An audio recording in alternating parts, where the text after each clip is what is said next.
Good morning. Today is Monday, the third day of Nisan, and we're continuing chapter 39.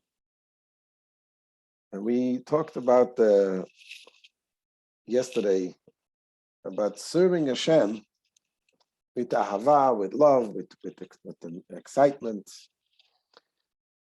and that when you do a mitzvah, you study Torah, the mitzvah has a tremendous energy, tremendous effect. Whatever prayer you pray, whatever mitzvah you do, the Torah you study, it has a tremendous, tremendous power. And this tremendous energy that you created now, this spiritual godliness, it needs to be elevated to a higher place, to the higher worlds. And how is it done? We quoted yesterday from the Zohar that when you study the Torah, you do mitzvahs with ahava ve'ira, with love and fear of Hashem, then it rises up. But if you don't, if you just do it without the intent, the kavanah, the understanding that you're connecting with Hashem with this, then it remains right here. It remains tied. It doesn't have the wings to fly up. I once told the story of the Baal Shem Tov. He once came into a synagogue and he told them, I see the synagogue is filled with Torah. And they got excited. They thought he'd get a compliment. When the Baal Shem Tov explained to them that it's not really a compliment. But you guys are studying Torah, which is beautiful, but you're not doing it with the right intent, with the right kavanah. You have to have, when you study the written law, the Chumash, you mention the name of Hashem constantly, he's always there. But sometimes when you study the Talmud, you study the Mishnah, you can get involved in some intellectual discussions, and it doesn't mention at all God. You can pass by days without thinking, without understanding that really what you are studying now is the words of God. And when you're doing it, it's for Hashem. So this is what the Baal Shem Tov explained, that you need to do it with the proper intention. You're doing it for Hashem. You're doing it to connect with Hashem. And so the Alter Rebbe says that when you do it without this, it doesn't fly up, doesn't go up there. And how do we? Once you realize the problem and you fix it, then you're able to even retroactively to bring up the things that you didn't do. You're able to elevate them, and that is why it is always important. You should to do the mitzvah no matter what, even if at the moment you're not doing it properly. Still, it's important to do it because the action is number one. The action is the most important. Action creates this godliness. But when you do it, you also should do it with the kavanah.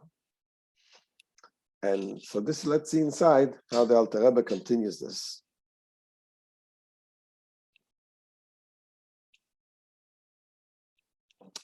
So you said that when you're doing the mitzvahs, you study Torah, you do the mitzvahs, shelo lishma, not for the proper intent.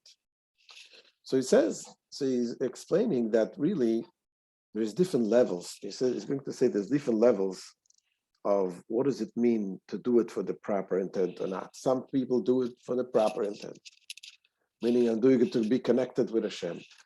Others will do it for the wrong intent. Sometimes you do study Torah because you want people to honor you, to respect you. They should think that you're a great person. They should become famous and make some money. That is for the wrong intent.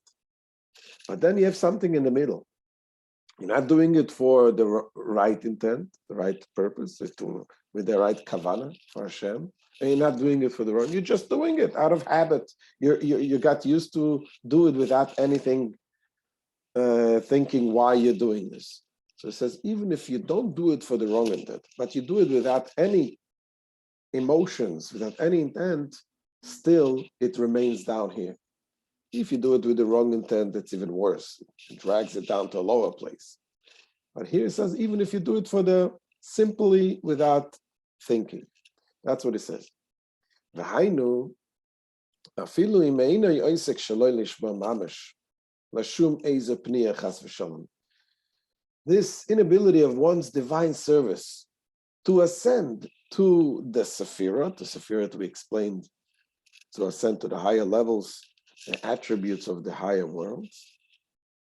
So this applies not only when one's motive for engaging in Torah and mitzvahs is actually shalom lishma, not for its own sake, meaning for the same ulterior motive, heaven forbid, in which case one is actually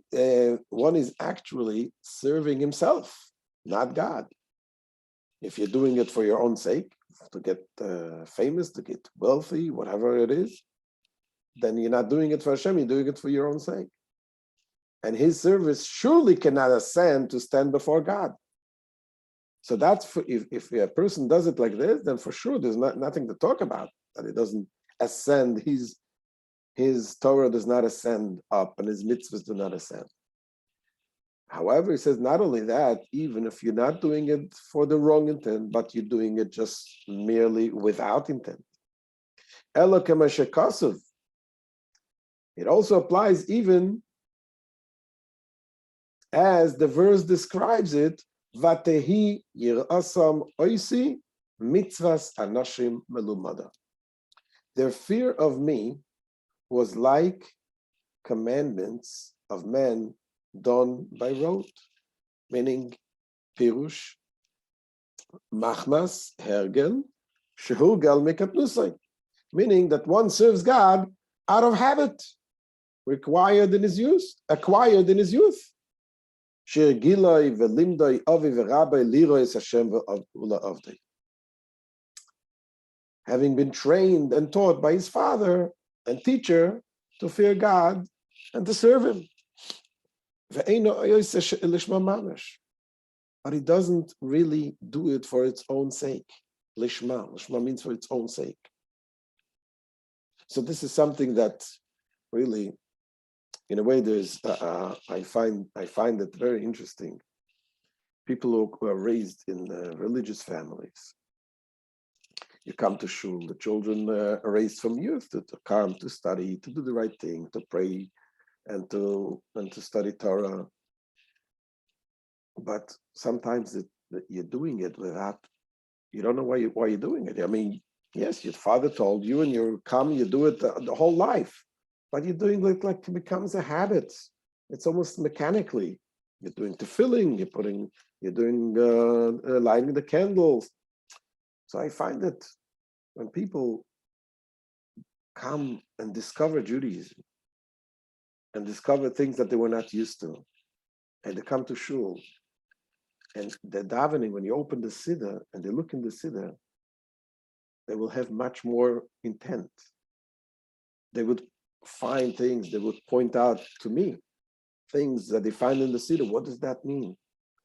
And things that I myself will say, oh, I was praying it all my life and I didn't think about this. So in a way, when you're doing things with kavana, with the intent, it's not out of habit. That helps the nesham, the tefillah, the prayer, and the Torah that you study to rise up because you're doing it with the kavana. And it's going to explain, what does it mean, the kavana? What does it mean, lishma, for its own sake? So it says, so we're going to say when you're doing something, let's say you're doing something for somebody else, getting him a cup of coffee or whatever, you're doing something with another person. Why are you doing this? When you're doing for someone, you're doing it for one of two reasons. Either you're doing it out of love or out of fear. You're afraid of him. You're afraid he's not going to treat you right, whatever. these two reasons is something that connects you and the other person. The same thing is when you're doing things for Hashem, if you're doing it with the love and fear of Hashem, you're doing it for Hashem. But if those components are missing, then you're doing it for yourself, not for Hashem. Continues the Alter Rebbe.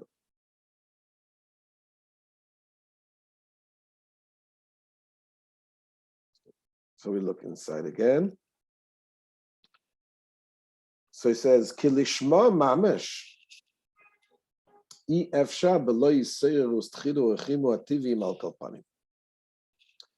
Because it is impossible to serve God truly lishma, truly for its own sake, without arousing one's natural fear and love at least. At least, it says, Loitzian mehester alev, ela gilui b'moach v'talumis libi al kapanim, by bringing them out from the concealment of the heart into the revelation, at least in the mind and the latency of the heart. So this is what we explained, the different levels of love that a person has. Some people have the ability of creating love by understanding, and some people have just a natural love, just like you have natural love to a father, to a child, to a brother. And sometimes it's concealed and you have to bring it out to reveal. So how do you bring it out? When you think about this. You think about, this is my father, this is my mother. No matter what happens, and he's still my father. So here, we're talking about Hashem, when you have this hidden love that is in every Jew, and you bring it out to it should be revealed, at least in your understanding, even though you don't get all fired up with warm feeling of love and fear, but at least if you develop it in your understanding and you act upon it, then that is considered somewhat lishma, that you're doing the mitzvah for its sake, the sake of Hashem. And just like we said before, he says, Ki kemoi she'ein adam oiseh davar b'shvil chaveiro l'malas retzainoi elo im kein oy avoy oy yarim mimenu. For just as one does not do something for his fellow to carry out the friend's will, unless he loves him or fears him. So kach efshar la'asos lishmo yisborach be'emes l'malas retzaino levad. So too, it is impossible to act truly for God's sake, solely in order to carry out his will, unless what? Unless you have this feeling of love and fear, at least in your mind. Unless he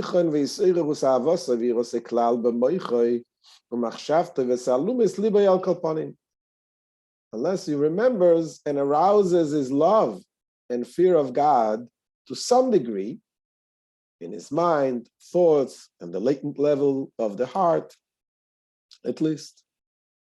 If he cannot arouse these emotions openly in his heart, so it should reveal a little bit in his heart, meaning that you understand that this is the right thing. Furthermore, says the Alter Rebbe, he says that love alone is also not enough. When a person says, I love Hashem, I'm going to do everything because I love. If it's lacking also the element of fear, then it's not enough, it's not considered serving God. Because you serve someone, when you're doing it out of love, it's more about you. Yes, I do it, I love Hashem, but I feel good loving Hashem. You need also the element of fear of Hashem, the element of awe, the greatness, awesome Hashem. Then you're serving it not just like a child serves a father, helps a parent, but you're doing it also as a servant that serves his master. Because we need to have the two elements, both the love and the fear. He's going to explain this more in length in chapter 41. We're going to learn it in next week. So, continues the Alter Rebbe, And this is what he concludes today. Furthermore,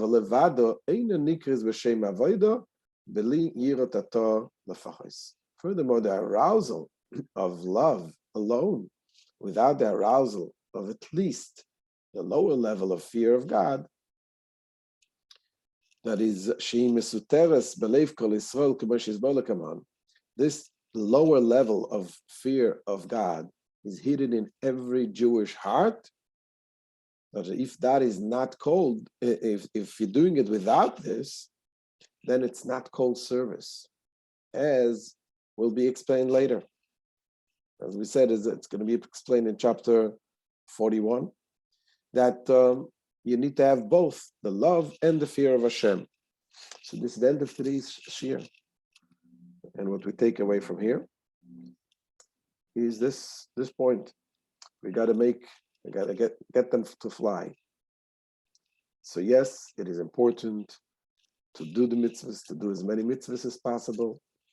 But once we do the mitzvah, realize also that you can gain much, much more when you do it with love, with fear, with understanding, thinking of what you're doing, why you're doing.